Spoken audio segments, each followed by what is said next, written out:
Hello guys, good morning. Ituturo ko sa inyo guys kung paano ginawa yung design na ganito. Ikot siya ng ganito. Tapos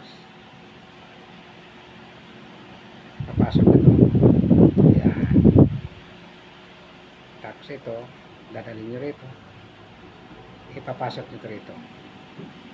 Ganun lang simple. Nasa inyo na yan guys kung gaano kalaki ang gagawin nyo. Ayan. Diba guys? Tapos ito naman, itong nasa taas, susundan nyo ito. Ito guys, susundan nyo to. Dito nyo papasok. Ayan. Yun. Okay, siya na. Tapos, susundan nyo ulit siya. Dito nyo naman siya ipapasok. Ayan. Yun. Ayan na. Tapos, dito siya sa ilalim nyo ipapasok. Kung saan nag-upisa. Ayan guys. Ngayon, hahanapin nyo yung kanina, yung pinasok nyo na magkasabay. Hahatiin nyo sa gitna yun. Ito nyo sa ipapasok. Ganun ang ganun. Ganun din yung sumunod.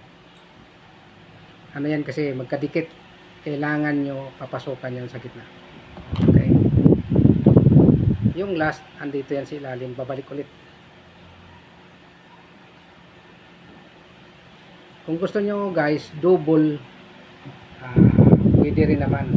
Babalik-balikin nyo lang. Kung gusto nyo yung double na pagkagawa. Ayan guys. Di ba? Yun ang natutunan ko sa nanay ko. Ayan guys. Kung paano gumawa ng ring. Pwede sa panali sa walis. Pwedeng design. Ginagawa namin dati doon na kurtina. Meron kami dati na kurtina na pero hindi ganitong ratan. Yung native na tinatawag na nito. Yun po.